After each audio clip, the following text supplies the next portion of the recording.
बोल शंकर भगवान की जय। बोल पार्वती माता की जय। बोल गणेश भगवान की जय। बोल कार्तिक जी की जय। बोल सभी देवी देवतन की जय। शिव पुराण प्रारंभ। बोलो हरिओम नमो नमः। बोल शंकर भगवान की जय। श्री रुद्राष्टक। नमामि समीशाम निर्वाण रूपम विभुं व्यापकं ब्रह्मवेदत्स्वरूपं निजं निर्गुणं निर्विकल्पं निरीहं चिदाकाशमाकाशवासं भजेऽहम् निराकार ओंकार मूलं तुरीहं गिरा ज्ञान गोते तमीशं गिरीशं करालं महाकाल कालं कृपालं गुणागार संसार पारं नतोऽहं तुषारादि संकाश गौरं गभीरं मनोभूत कोटि प्रवासी शरीरं स्फुरन्मूल कल्लोल नीचार गंगा लसद्वाल वालेन्दु कंठे भुजंगा चलत कुंडलं शुभ नेत्रं विशालं प्रसन्नामुनं नीलकण्ठं दयालं मृगादिश चर्माम्बरं मुण्डमालं प्रियं शङ्करं सर्वनाथं भजामि प्रचण्डं प्रगोष्ठं प्रगल्लं परेशम् अखण्डम् अजं भानु कोटिप्रकाशं त्रिशूल निर्मूलनं शूलपाणिं भजेऽहं भवानी पतिं विगम्यं कलातीत कल्याण कल्पांतकारी सदा सच्चिदानंद दाता पुरारी चिदानंद संदोह मोह पहारी प्रसीद प्रसीद प्रभु मन्मथारी नयावद उमानाथ पादारविंदं भजन्ते अलोके परेवानरायणं न तावद सुखं शान्ति संतापनाशं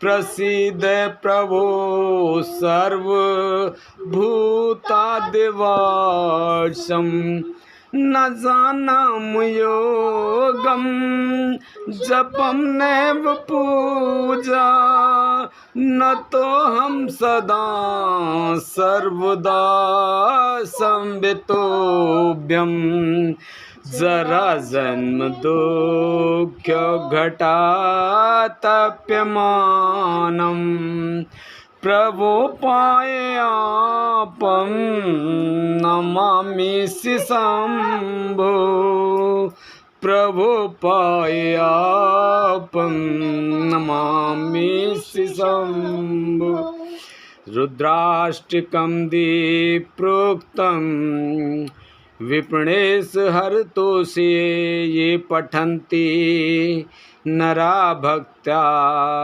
तेषां शंभु प्रसीदते सुन विनती सर्वज्ञ शिव देख विप्र अनुराग नव मंदिर वाणी भये तो हे दुजवर वर मांग जो प्रसन्न प्रभु मोहि पर नाथ दीन पर ने निज पर भक्ति देहो प्रभु पुंदु सरवर दे तब माया बस जीव जड़ संकट फिरहि बिलान तिन पर क्रोध न कीजिए कृपा सिंधु भगवान शंकर दीन दयाल अबु मुँह पर हो कृपाल सात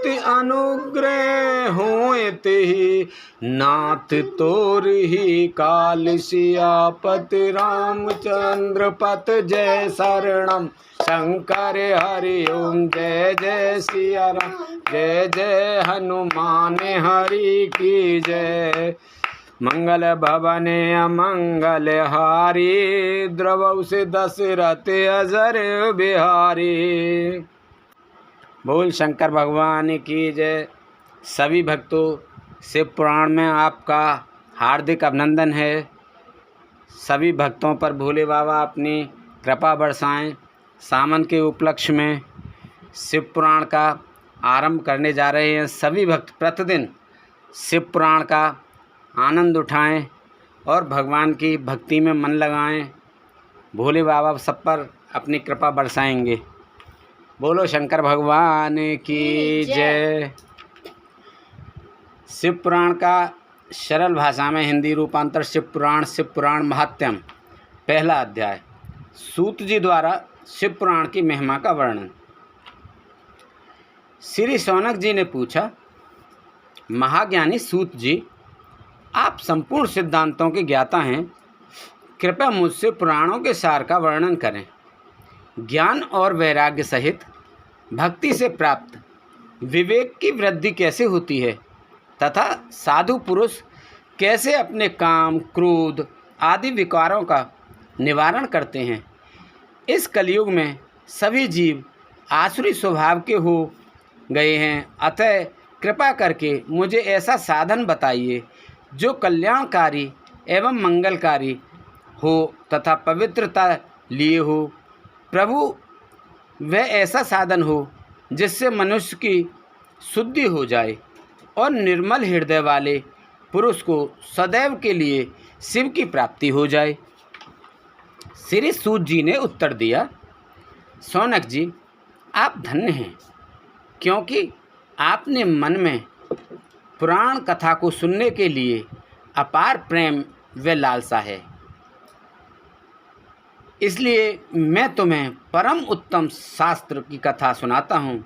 वत्स, संपूर्ण सिद्धांत से संपन्न, भक्ति को बढ़ाने वाला तथा शिवजी को संतुष्ट करने वाला अमृत के समान दिव्य शास्त्र है शिव पुराण। इसका पूर्व काल में शिवजी ने ही प्रवचन किया था। गुरुदेव व्यास ने सनत कुमार मुनि का उपदेश पाकर आदरपूर्वक इस पुराण की रचना की है। यह पुराण कलयुग में मनुष्यों के हित का परम साधन है। शिव पुराण परम उत्तम शास्त्र है। इस पृथ्वी लोक में सभी मनुष्यों को भगवान शिव के विशाल स्वरूप को समझना चाहिए। इसे पढ़ना एवं सुनना सर्व साधन है। यह मनोवांछित फलों को देने वाला है। इससे मनुष्य निष्पाप हो जाता है तथा इस लोक में सभी सुखों का उपयोग करके अंत में शिवलोक को प्राप्त करता है। सब सुखों का उपभोग करके। शिव पुराण में 24,000 श्लोक हैं, जिसमें 7 संहिताएं हैं। शिव पुराण परमात्मा परम ब्रह्म के समान गति प्रदान करने वाला है। मनुष्य को पूरी भक्ति एवं संयम पूर्वक इसे सुनना चाहिए। जो मनुष्य प्रेम पूर्वक नित्य इसको बाँचता है या इसका पाठ करता है या सुनता है, वह निस्संदेह पुण्यात्मा है। भगवान शिव उस विद्वान पुरुष पर प्रसन्न होकर उसे अपना धाम प्रदान करते हैं। प्रतिदिन आदर पूर्वक शिव पुराण का पूजन करने वाले मनुष्य संसार में संपूर्ण भोगों को भोगकर भगवान शिव के पद को प्राप्त करते हैं। वे सदा सुखी रहते हैं। शिव पुराण में भगवान शिव का सर्वस्व है। इस लोक और परलोक में सुख की प्राप्ति के लिए आदर पूर्वक इसका सेवन करना चाहिए। यह निर्मल शिव पुराण धर्म, अर्थ, काम और मोक्ष रूप चारों पुरुषार्थों को देने वाला है। अतः सदा प्रेम पूर्वक इसे सुनना एवं पढ़ना चाहिए। दूसरा अध्याय। देवराज को शिवलोक की प्राप्ति। चंचुला का संसार से वैराग्य। श्री शौनक जी ने कहा, आप धन्य हैं सूत जी, आप परमार्थ तत्व के ज्ञाता हैं। आपने हम पर कृपा करके हमें ये अद्भुत और दिव्य कथा सुनाई है। भूतल पर इस कथा के समान कल्याण का और कोई साधन नहीं है। आपकी कृपा से यह बात हमने समझ ली है। सूत जी, इस कथा के द्वारा कौन से पापी शुद्ध होते हैं, उन्हें कथा पूर्वक बताकर इस जगत को कृतार्थ कीजिए। सूत जी बोले, मुनि ध्यान से सुनिए। जो मनुष्य पाप, दुराचार तथा काम, क्रोध, मद, लोभ में निरंतर डूबे रहते हैं, वे भी शिव पुराण पढ़ने अथवा सुनने से शुद्ध हो जाते हैं तथा उनके पापों का पूर्णतया नाश हो जाता है। इस विषय में मैं तुम्हें एक कथा सुनाता हूँ। देवराज ब्राह्मण की कथा। बहुत पहले की बात है कि रातों के नगर में देवराज नाम का एक ब्राह्मण रहता था। वह ज्ञान में दुर्बल, गरीब, रस बेचने वाला तथा वैदिक धर्म से विमुक्त था। वह स्नान संध्या नहीं करता था तथा उसमें वैश्य व्रति बढ़ती ही जा रही थी। वह भक्तों को ठगता था। उसने अनेक मनुष्यों को मारकर उन सब का धन हड़प लिया था। उस पापी ने थोड़ा सा भी धन धर्म के काम में नहीं लगाया था। वह वैश्यगामी तथा आचार भ्रष्ट था। एक दिन वह घूमता हुआ देवयोग से प्रतिष्ठानपुर झूसी प्रयाग जा पहुंचा। वहां उसने एक विशाल शिवालय देखा जहां बहुत से साधु महात्मा एकत्र हुए थे। देवराज वहीं ठहर गया। वहां रात में उसे ज्वर आ गया और उसे बड़ी पीड़ा होने लगी। वहीं पर एक ब्राह्मण देवता शिव पुराण की कथा सुना रहे थे। ज्वर में पड़ा देवराज भी ब्राह्मण के मुख से शिव कथा को निरंतर सुनता रहता था। एक मास बाद देवराज ज्वर से पीड़ित अवस्था में चल बसा। यमराज के दूत उसे बांधकर यमपुरी ले गए। तभी वहाँ शिवलोक से भगवान शिव के पार्षदगण आ गए। वे कर्पूर के समान उज्जवल थे। उनके हाथ में त्रिशूल, संपूर्ण शरीर पर भस्म और गले में रुद्राक्ष की माला उनके शरीर की शोभा बढ़ा रही थी। उन्होंने यमराज के दूतों को मार पीट कर देवराज को यमदूतों के चंगुल से छुड़ा लिया और वे उसे अपने अद्भुत विमान में बैठाकर जब कैलाश पर्वत पर ले जाने लगे तो यमपुरी में कोलाहल मच गया, जिसे सुनकर यमराज अपने भवन से बाहर आए। साक्षात रुद्रों के समान प्रतीत होने वाले इन दूतों का धर्मराज ने विधि पूर्वक पूजन कर ज्ञान दृष्टि से सारा मामला जान लिया। उन्होंने भय के कारण भगवान शिव के दूतों से कोई बात नहीं पूछी। तत्पश्चात शिवदूत देवराज को लेकर कैलाश चले गए और वहां पहुंचकर उन्होंने ब्राह्मण को करुणावतार भगवान शिव के हाथों में सौंप दिया। शौनक जी ने कहा, महाभाग सूत जी, आप सर्वज्ञ हैं। आपके कृपा प्रसाद से मैं कृतार्थ हुआ। इस इतिहास को सुनकर मेरा मन आनंदित हो गया है। अतः भगवान शिव में प्रेम बढ़ाने वाली दूसरी कथा भी कहिए। दूसरी कथा समाप्त। तीसरा अध्याय शुरू। बोलो हरिओम नमो नमः।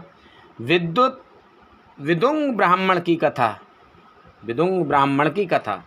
श्री सूत जी बोले, शौनक सुनो, मैं तुम्हारे सामने एक अन्य गोपनीय कथा का वर्णन करूँगा, क्योंकि तुम शिव भक्तों में अग्रणी व वेद वेताओं में श्रेष्ठ हो।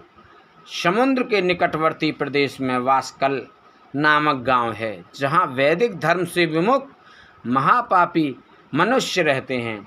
वे सभी दुष्ट हैं एवं उनका मन दूषित विषय भोगों में ही लगा रहता है। वे देवताओं एवं भाग्य पर विश्वास नहीं करते। वे सभी कुटिल वृत्ति वाले हैं, किसानी करते हैं और विभिन्न प्रकार के अस्त्र शस्त्र रखते हैं। वे व्यभिचारी हैं। वे इस बात से पूर्णतः अनजान हैं कि क्या ज्ञान, वैराग्य तथा संधर्म ही मनुष्य के लिए परम पुरुषार्थ है। वे सभी पशु बुद्धि हैं। अन्य समुदाय के लोग भी उन्हीं की तरह बुरे विचार रखने वाले, धर्म से विमुख हैं। वे नित्य कुकर्म में लगे रहते हैं एवं सदा विषय भोगों में डूबे रहते हैं। वहाँ की स्त्रियाँ भी बुरे स्वभाव की, स्वेच्छाचारिणी, पाप में डूबी, कुटिल सोच वाली और व्यभिचारिणी हैं। वे सभी सद्व्यवहार तथा सदाचार से सर्वथा शून्य हैं। वहाँ सिर्फ दुष्टों का निवास है। वास्कल नामक गांव में विदुंग नाम का एक ब्राह्मण रहता था। वह अधर्मी, दुरात्मा एवं महापापी था। उसकी स्त्री बहुत सुंदर थी। उसका नाम चंचुला था। वह सदा उत्तम धर्म का पालन करती थी, परंतु विदुंग वैश्यागामी था। इस तरह कुकर्म करते हुए बहुत समय व्यतीत हो गया। उसकी स्त्री काम से पीड़ित होने पर भी स्वधर्म नाश के भय से कलेश सहकर भी काफ़ी समय तक धर्म भ्रष्ट नहीं हुई, परंतु आगे चलकर वह भी अपने दुराचारी पति के आचरण से प्रभावित होकर दुराचारिणी और अपने धर्म से विमुख हो गई। इस तरह दुराचार में डूबे हुए उन पति पत्नी का बहुत सा समय व्यर्थ बीत गया। वैश्यागामी, दूषित बुद्धि वाला वह दुष्ट ब्राह्मण विदुंग समयानुसार मृत्यु को प्राप्त हो गया, नरक में चला गया। बहुत दिनों तक नरक के दुखों को भोगकर वह मूढ़ बुद्धि पापी विंध्याचल पर्वत पर भयंकर पिशाच हुआ। इधर उस दुराचारी विदुंग के मर जाने पर वह चंचुला नामक स्त्री बहुत समय तक पुत्रों के साथ अपने घर में रहती रही। पति की मृत्यु के बाद वह भी अपने धर्म से गिरकर पर पुरुषों का संग करने लगी थी। सतियां विपत्ति में भी अपने धर्म का पालन करना नहीं छोड़ती। यही तो तप है। तब कठिन तो होता है, लेकिन इसका फल मीठा होता है। विषय इसी सत्य को नहीं जानता। इसीलिए वह विषयों के विष फल का स्वाद लेते हुए भोग करता है। एक दिन देवयोग से किसी पुण्य पर्व के आने पर वह अपने भाई बंधुओं के साथ गोकर्ण क्षेत्र में गई। उसने तीर्थ के जल में स्नान किया एवं बंधुजनों के साथ यत्र तत्र घूमने लगी। घूमते घूमते वह एक देव मंदिर में गई। वहाँ उसने एक ब्राह्मण के मुख से भगवान शिव की परम पवित्र एवं मंगलकारी कथा सुनी। कथावाचक ब्राह्मण कह रहे थे कि जो स्त्रियां व्यभिचार करती हैं वे मरने के बाद जब यमलोक जाती हैं तब यमराज के दूत उन्हें तरह तरह के यंत्रणा देते हैं। वे उसके कामांगों को तप्त लोह दंडों से दागते हैं। तप्त लोह के पुरुष से उसका संसर्ग कराते हैं। ये सारे दंड इतनी वेदना देने वाले होते हैं कि जीव पुकार पुकार कर कहता है कि जब वह ऐसा नहीं करेगा, लेकिन यमदूत उसे छोड़ते नहीं। कर्मों का फल तो सभी को भोगना पड़ता है। देव ऋषि मनुष्य सभी इससे बंधे हुए हैं। ब्राह्मण के मुख से यह वैराग्य बढ़ाने वाली कथा सुनकर चंचुला भय से व्याकुल हो गई। कथा समाप्त होने पर सभी लोग वहाँ से चले गए।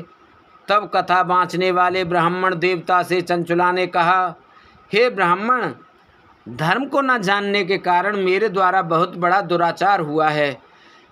स्वामी मेरे ऊपर कृपा कर मेरा उद्धार कीजिए। आपके प्रवचन को सुनकर मुझे इस संसार से वैराग्य हो गया है।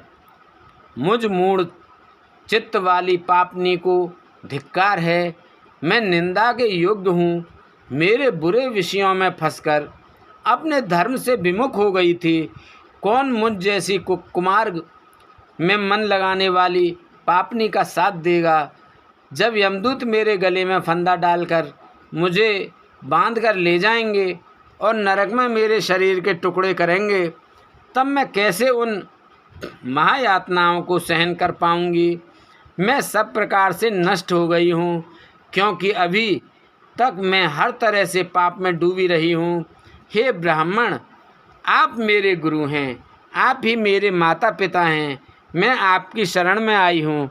मुझ अबला का अब आप ही उद्धार कीजिए। सूत जी कहते हैं, सौनक इस प्रकार विलाप करती हुई चंचुला ब्राह्मण देवता के चरणों में गिर पड़ी। तब ब्राह्मण ने उसे कृपा पूर्वक उठाया। तीसरा अध्याय समाप्त। बोलो भोलेनाथ की जय। चौथा अध्याय शुरू। चंचुला की शिव कथा सुनने में रुचि और शिवलोक गमन। ब्राह्मण बोले, नारी, तुम सौभाग्यशाली हो जो भगवान शंकर की कृपा से तुमने वैराग्यपूर्ण शिव पुराण की कथा सुनकर समय से अपनी गलती का एहसास कर लिया है। तुम डरो मत और भगवान शिव की शरण में जाओ। उनकी परम कृपा से तुम्हारे सभी पाप नष्ट हो जाएंगे। मैं तुम्हें भगवान शिव की कथा सहित वह मार्ग बताऊंगा जिसके द्वारा तुम्हें सुख देने वाली उत्तम गति प्राप्त होगी। शिव कथा सुनने से तुम्हारी बुद्धि शुद्ध हो गई है और तुम्हें पश्चाताप हुआ है तथा मन में वैराग्य उत्पन्न हुआ है। पश्चाताप ही पाप करने वाले पापियों के लिए सबसे बड़ी प्रायश्चित है। पश्चाताप ही पापों का शोधक है। इससे ही पापों की शुद्धि होती है। तत्पुरुषों के अनुसार पापों की शुद्धि के लिए प्रायश्चित पश्चाताप से ही संपन्न होता है। जो मनुष्य अपने कुकर्म के लिए पश्चाताप नहीं करता वह उत्तम गति प्राप्त नहीं करता, परंतु जिसे अपने कुकृत्य पर हार्दिक पश्चाताप होता है वह अवश्य उत्तम गति का भागीदार होता है। इसमें कोई शक नहीं है। शिव पुराण की कथा सुनने से चित्त की शुद्धि एवं मन निर्मल हो जाता है। शुद्ध चित्त में ही भगवान शिव व पार्वती का वास होता है। वह शुद्धात्मा पुरुष सदा शिव के पद को प्राप्त होता है। इस कथा का श्रवण सभी मनुष्यों के लिए कल्याणकारी है, अतः इसकी आराधना व सेवा करनी चाहिए। यह कथा भवबंधन रूपी रोग का नाश करने वाली है। भगवान शिव की कथा सुनकर हृदय में उसका मनन करना चाहिए। इससे चित्त की शुद्धि होती है। चित्त शुद्धि होने से ज्ञान और वैराग्य के साथ महेश्वर की भक्ति निश्चय ही प्रकट होती है तथा उनके अनुग्रह से दिव्य मुक्ति प्राप्त होती है। जो मनुष्य माया के प्रति आसक्त हैं वह इस संसार बंधन से मुक्त नहीं हो पाता। हे ब्राह्मण पत्नी, तुम अन्य विषयों से अपने मन को हटाकर भगवान शंकर की इस परम पावन कथा को सुनो। इससे तुम्हारे चित्त की शुद्धि होगी और तुम्हें मोक्ष की प्राप्ति होगी। जो मनुष्य निर्मल हृदय से भगवान शिव के चरणों का चिंतन करता है उसकी एक ही जन्म में मुक्ति हो जाती है। सूत जी कहते हैं, सौनक, यह कहकर वे ब्राह्मण चुप हो गए। उनका हृदय करुणा से भर गया। वे ध्यान से मग्न हो गए। ब्राह्मण का उक्त उपदेश सुनकर चंचला के नेत्रों में आनंद के आंसू छलक आए। वह हर्ष भरे हृदय से ब्राह्मण देवता के चरणों में गिर गई और हाथ जोड़कर बोली, मैं कृतार्थ हो गई। हे ब्राह्मण, शिव भक्तों में श्रेष्ठ स्वामिन आप धन्य हैं। आप परामर्शदर्शी हैं और सदा परोपकार में लगे रहते हैं। साधो, मैं नरक के समुद्र में गिर रही हूँ, कृपा कर मेरा उद्धार कीजिए। जिस पौराणिक व अमृत के समान सुंदर शिव पुराण कथा की बात आपने की है उसे सुनकर ही मेरे मन में वैराग्य उत्पन्न हुआ है। उस अमृतमयी शिव पुराण कथा को सुनने के लिए मेरे मन में बड़ी श्रद्धा हो रही है। कृपया आप मुझे उसे सुनाइए। सूत जी कहते हैं, शिव पुराण की कथा सुनने की इच्छा मन में लिए हुए चंचला उन ब्राह्मण देवता की सेवा में वहीं रहने लगी। उस गोकर्ण नामक महाक्षेत्र में उन ब्राह्मण देवता के मुख से चंचला शिव पुराण की भक्ति, ज्ञान और वैराग्य बढ़ाने वाली और मुक्ति देने वाली परम उत्तम कथा सुनकर कृतार्थ हुई। उसका चित्त शुद्ध हो गया। वह अपने हृदय में शिव के सगुण रूप का चिंतन करने लगी। वह सदैव शिव के सच्चिदानंद में स्वरूप का स्मरण करती थी। तत्पश्चात अपना समय पूर्ण होने पर चंचला ने बिना किसी कष्ट के अपना शरीर त्याग दिया। उसे लेने के लिए एक दिव्य विमान वहां पहुंचा। यह विमान शोभा साधनों से सजा था एवं शिवगणों से सुशोभित था। चंचला विमान से शिवपुरी पहुंची। उसके सारे पाप धुल गए। वह दिव्यांगना हो गई।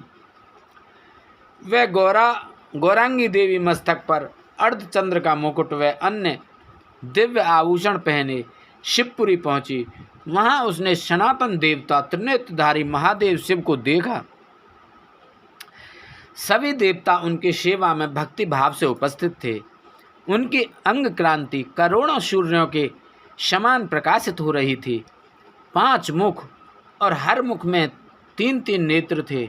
मस्तक पर अर्धचंद्राकार मुकुट शोभायमान हो रहा था। कंठ में नील चिन्ह था। उनके साथ में देवी गौरी विराजमान थीं, जो विद्युत पुंज के समान प्रकाशित हो रही थीं।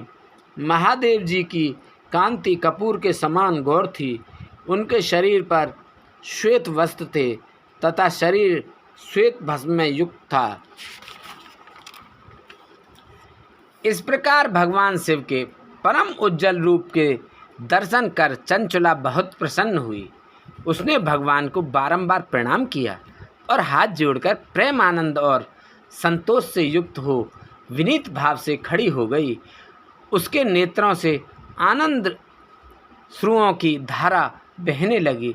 भगवान शंकर व भगवती गौरी उमा ने करुणा के साथ सौम्य दृष्टि से देखकर चंचला को अपने पास बुलाया।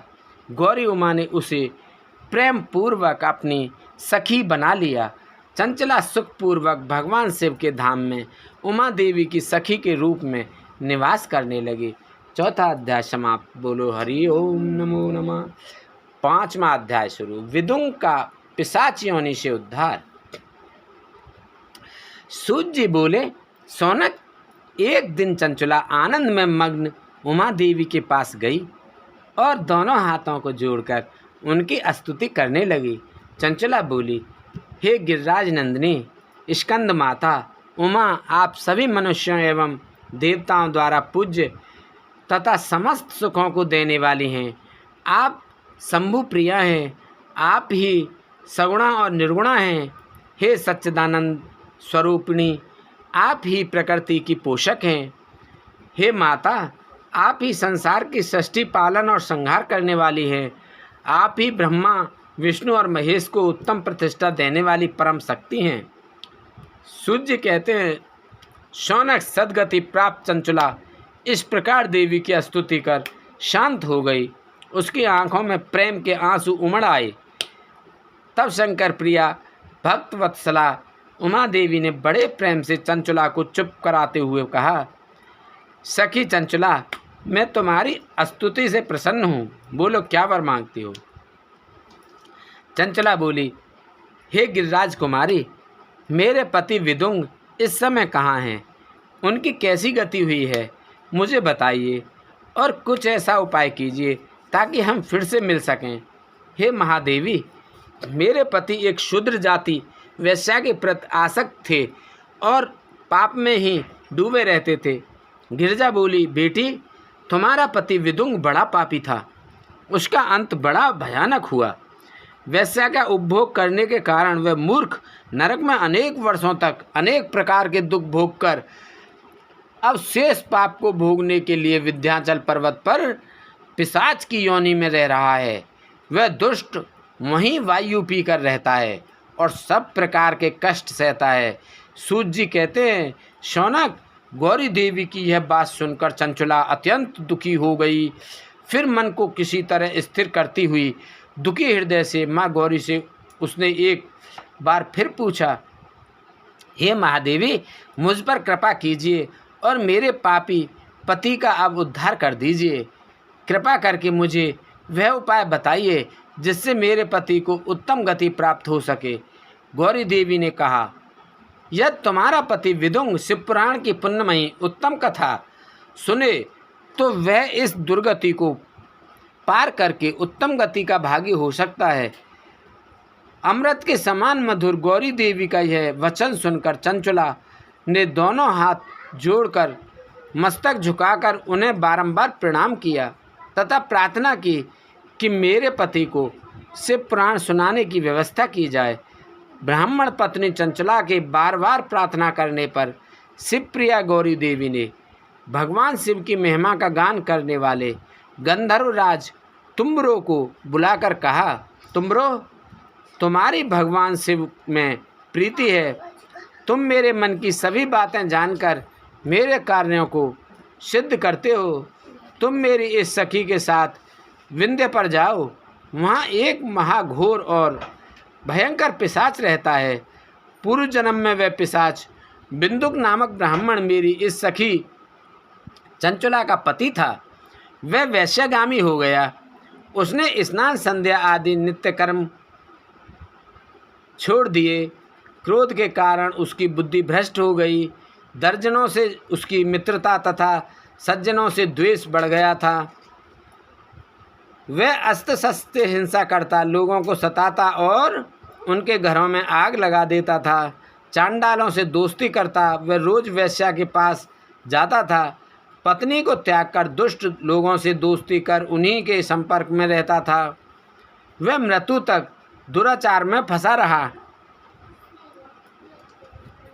मृत्यु के बाद उसे पापियों के भोग स्थान यमपुर ले जाया गया। वहाँ घोर नरकों को सहकर इस समय वह विंध्य पर्वत पर पिशाच बनकर रह रहा है और पापों का फल भोग रहा है। तुम उसके सामने परम पुण्यमयी पापों का नाश करने वाली शिवपुराण की दिव्य कथा और प्रवचन करो।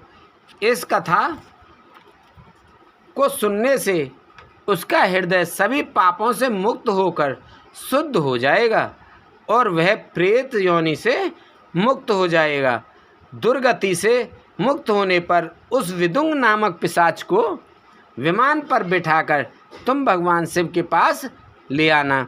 सूत जी कहते हैं, सौनक, माँ उमा का आदेश पाकर गंधर्वराज तुमरो प्रसन्नतापूर्वक अपने भाग्य की सराहना करते हुए चंचला को साथ लेकर विमान से पिशाच के निवास स्थान विंध्य पर्वत पर गया।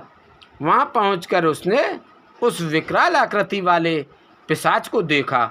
उसका शरीर विशाल था, उसकी ठोड़ी बड़ी थी, वह कभी हंसता, कभी रोता और कभी उछलता था। महाबली तुमरो ने विदुंग नामक पिशाच को पासों से बांध लिया। उसके पश्चात तुमरो ने शिव पुराण की कथा बाँचने के लिए स्थान तलाश कर मंडप की रचना की। शीघ्र ही इस बात का पता लोगों को चल गया कि एक पिशाच के उद्धार हेतु देवी पार्वती की आज्ञा से तुमरो शिव पुराण की अमृत कथा सुनाने विंध्य पर्वत पर आया है। उस कथा को सुनने के लाभ से बहुत से देव ऋषि वहाँ पहुँच गए। सभी को आदरपूर्वक स्थान दिया गया।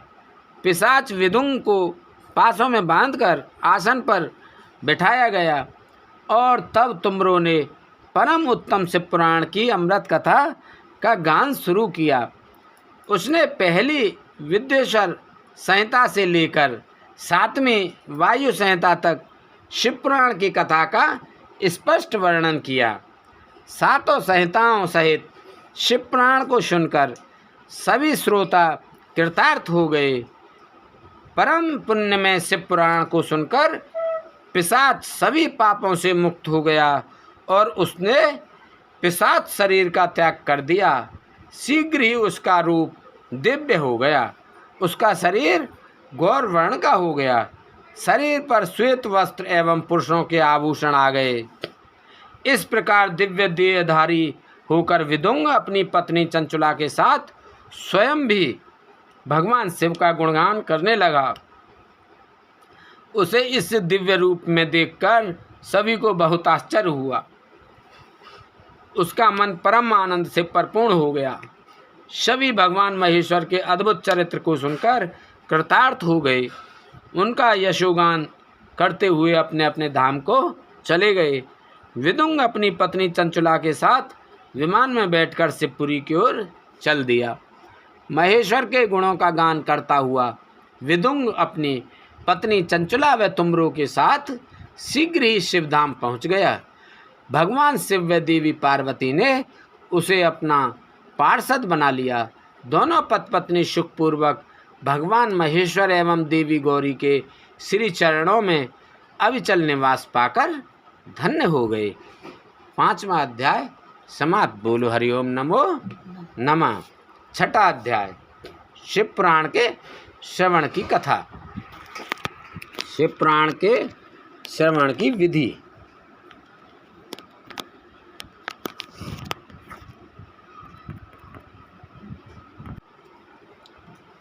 शिव पुराण के श्रवण की विधि। सौनक जी कहते हैं, महाप्राज्ञ सूत जी, आप धन्य एवं शिव भक्तों में श्रेष्ठ हैं। हम पर कृपा करके हमें कल्याण में शिव पुराण के श्रवण की विधि बताइए, जिससे सभी श्रोताओं को संपूर्ण उत्तम फल की प्राप्ति हो। सूत जी ने कहा, मुनि शौनक, तुम्हें संपूर्ण फल की प्राप्ति के लिए मैं शिव पुराण की विधि सविस्तार बताता हूँ। सर्वप्रथम किसी ज्योतिषी को बुलाकर दान से संतुष्ट कर उससे कथा का शुभ मुहूर्त निकलवाना चाहिए और उसकी सूचना का संदेश सभी लोगों तक पहुंचाना चाहिए कि हमारे यहाँ शिव पुराण की कथा होने वाली है। अपने कल्याण की इच्छा रखने वाले को इसे सुनना अवश्य पधारना चाहिए।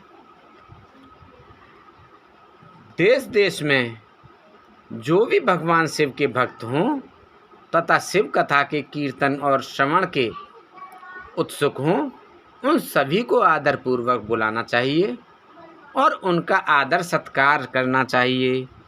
शिव पुराण सुनने के लिए मंदिर, तीर्थ, वन प्रांत अथवा घर में ही उत्तम स्थान का निर्माण करना चाहिए। केले के खम्भों से सुशोभित कथा मंडप तैयार कराएं। उसे सब ओर फल पुष्प सुंदर चंदोवे से अलंकृत करना चाहिए। चारों कोनों पर ध्वज लगाकर उसे विभिन्न सामग्री से सुशोभित करें। भगवान शंकर के लिए भक्ति पूर्वक दिव्य आसन का निर्माण करना चाहिए तथा कथावाचक के लिए भी दिव्य आसन का निर्माण करना चाहिए। नियम पूर्वक कथा सुनने वालों के लिए भी सुयोग्य आसन की व्यवस्था करें तथा अन्य लोगों के बैठने की भी व्यवस्था करें। कथा बाँचने वाले विद्वान के प्रति कभी बुरी भावना न रखें। संसार में जन्म तथा गुणों के कारण बहुत से गुरु होते हैं, परंतु उन सब में पुराणों का ज्ञाता ही परम गुरु माना जाता है। पुराण वेत्ता पवित्र शांत साधु, ईर्ष्या पर विजय प्राप्त करने वाला, दयालु होना चाहिए। ऐसे गुणों मनुष्य को इस पुण्यमयी कथा को बाँचना चाहिए। सूर्य उदय से 3:30 पहर तक इसे बाँचने का उपयुक्त समय है। मध्याह्न काल में 2 घड़ी तक कथा बंद रखनी चाहिए ताकि लोग मलमूत्र का त्याग कर सकें। जिस दिन से कथा शुरू हो रही है उससे 1 दिन पहले व्रत ग्रहण करें। कथा के दिनों में प्रातः काल का नित्य कर्म संक्षेप में कर लेना चाहिए। वक्ता के पास उसकी सहायता हेतु एक विद्वान व्यक्ति को बैठना चाहिए जो कि सब प्रकार के संशयों को दूर कर लोगों को समझाने में कुशल हो। कथा में आने वाले विघ्नों को दूर करने के लिए सर्वप्रथम गणेश जी का पूजन करना चाहिए। भगवान शिव व शिव पुराण की भक्ति भाव से पूजा करें।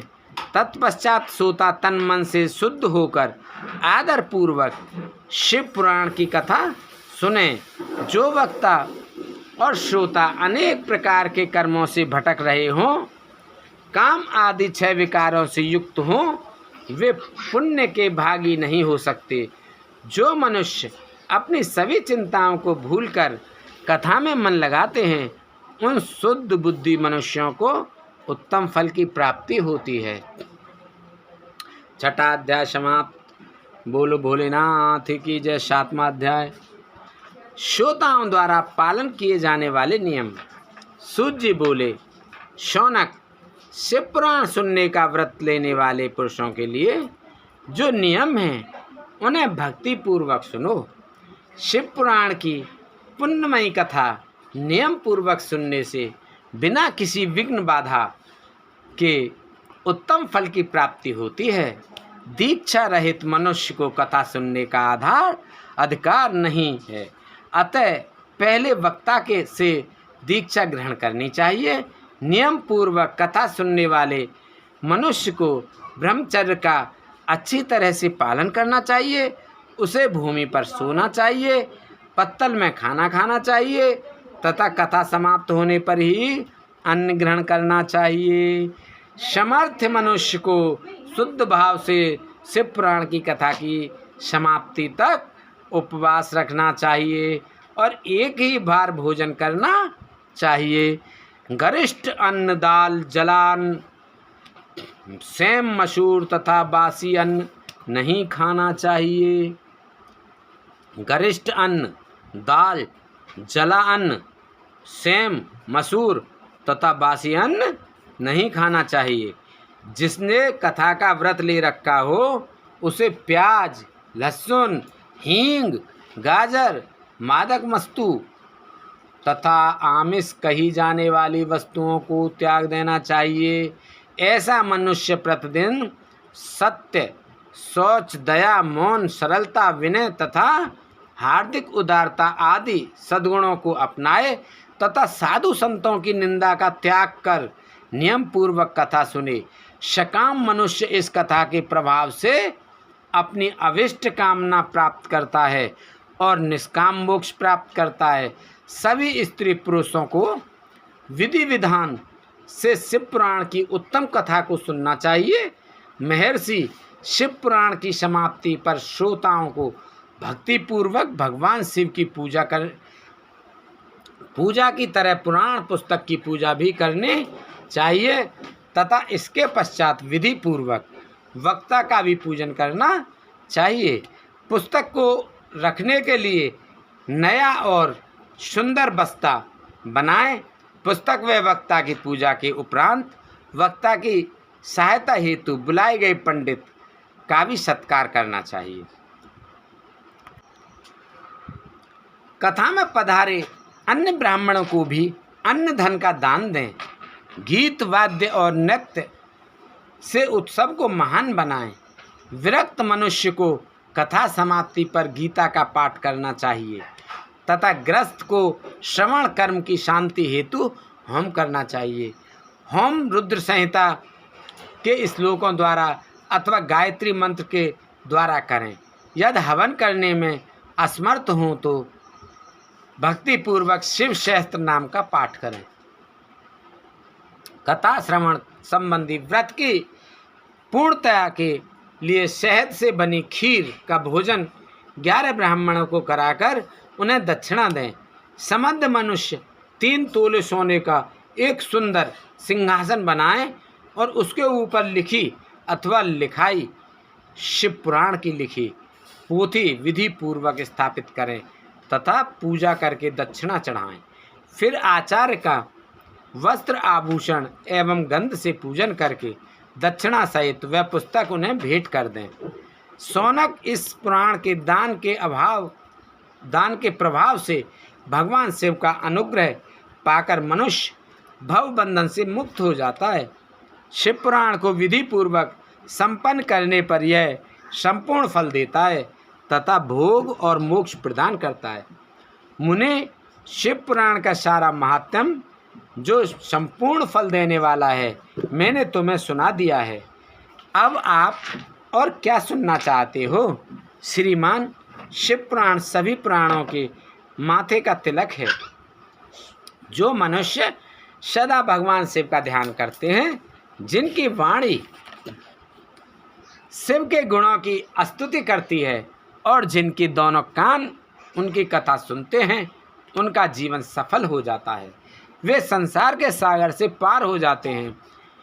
ऐसे लोग इहलोक और परलोक में सदा सुखी रहते हैं। भगवान शिव के सच्चिदानंद में स्वरूप का स्पर्श पाकर ही समस्त प्रकार के कष्टों का निवारण हो जाता है। उनकी महिमा जगत के बाहर और भीतर दोनों जगह विद्यमान है। उन अनंत आनंद स्वरूप परम शिव की मैं शरण लेता हूँ। शिव पुराण विद्वेश्वर संहिता। ओम जय शिव ओंकारा स्वामी भज शिव ओंकारा। ब्रह्मा विष्णु सदा शिव, ब्रह्मा विष्णु सदा शिव, हरदांगी धारा। ओम जय शिव ओंकारा, जय शिव ओंकारा स्वामी हर शिव ओंकारा। ब्रह्मा विष्णु सदा शिव, ब्रह्मा विष्णु सदा शिव, अर्धांगिनी धारा। ओम जय शिव ओंकारा। एकानन चतुरानन पंचानन राज, स्वामी पंचानन राज। हंसानन गरुड़ासन, हंसानन गरुड़ासन, रसवाहन साज। ओम जय शिव ओंकारा, जय शिव ओंकारा स्वामी भज शिव ओंकारा ब्रह्मा विष्णु सदा शिव ब्रह्मा विष्णु सदा शिव अर्धांगी धारा ओम जय शिव ओंकारा दो भुज चार चतुर्भुज 10 भुज अति सो है स्वामी 10 भुज ते सो है तीनों रूप निरखता तीनों रूप निरखता त्रिभुवन जन मोहे ओम जय शिव ओंकारा जय शिव ओंकारा स्वामी भज शिव ओंकारा ब्रह्मा विष्णु सदा शिव ब्रह्मा विष्णु सदा शिव अर्धांगी धारा ओम जय शिव ओंकारा अक्षमाला वनमाला रुंडमाला धारे स्वामी रुंडमाला धारे चंदन मृग मद सोहे चंदन मृग मद सोहे भूले शुभकारी ओम जय शिव ओंकारा जय शिव ओंकारा स्वामी भज शिव ओंकारा ब्रह्मा विष्णु सदा शिव ब्रह्मा विष्णु सदा शिव अर्धांगी धारा ओम जय शिव ओंकारा श्वेतांबर पीतांबर गंबर आंगे बोले बागंबर आंगे सनकादिक ब्रह्मादिक सनकादिक ब्रह्मादिक भूतादिक संगे ओम जय शिव ओंकारा जय शिव ओंकारा जय शिव ओंकारा ब्रह्मा विष्णु सदा शिव ब्रह्मा विष्णु सदा शिव अर्धांगी धारा ओम जय शिव ओंकारा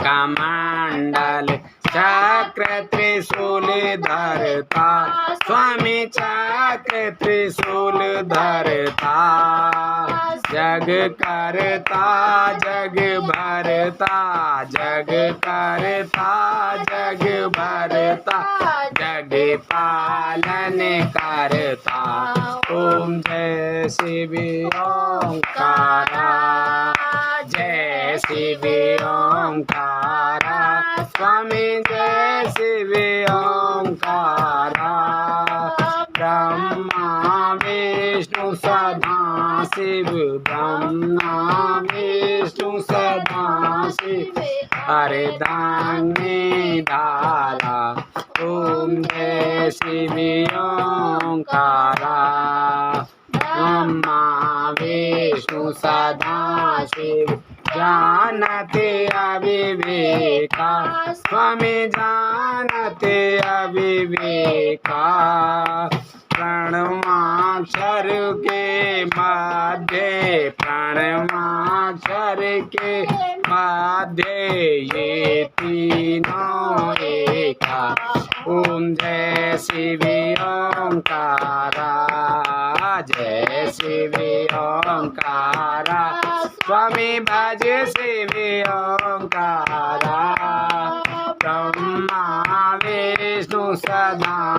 शिव ब्रह्मा विष्णु सदा शिव अर्धांगिनी धारा ओम जय शिव ओंकारा। त्रिगुणेश्वरमय जी की आरती जो कोई नरे गावे, स्वामी जो कोई नरे गावे, कहते शिवानंद स्वामी कहते हरि हरे स्वामी मन वांछित फल पावे। ओम जय शिव ओंकारा, जय शिव ओंकारा, स्वामी भज शिव ओंकारा। ब्रह्मा विष्णु सदा शिव ब्रह्मा विष्णु सदा शिव अर्धांगिनी धारा ओम जय शिव ओंकारा। बोल नाथ की जय, बोल शंकर भगवान की जय। जय शंकर शंकर जय शंकर कैलाशपति। जय गोरा गोरा जय गोरा जय पार्वती। जय शंकर शंकर जय शंकर कैलाशपति। जय गोरा गोरा जय गोरा माँ पार्वती। जय शंकर जय शंकर कैलाशपति। जय गोरा जय गोरा माँ पार्वती। जय शंकर जय कृपान शंकर जय शंकर कैलाशपति। जय गोरा जय गोरा माँ पार्वती। जय शंकर जय शंकर कैलाशपति। जय गोरा जय गोरा माँ पार्वती। जय शंकर जय शंकर कैलाशपति। जय गोरा जय गोरा माँ पार्वती। जय शंकर जय शंकर कैलाशपति। जय गोरा जय गोरा माँ पार्वती। शंकर जय शंकर कैलाशपति। जय गोरा जय गोरा माँ पार्वती। बोल भोलेनाथ की जय, बोल गणेश भगवान की जय, बोल माता पार्वती की जय, बोल हर हर महादेव शंभू।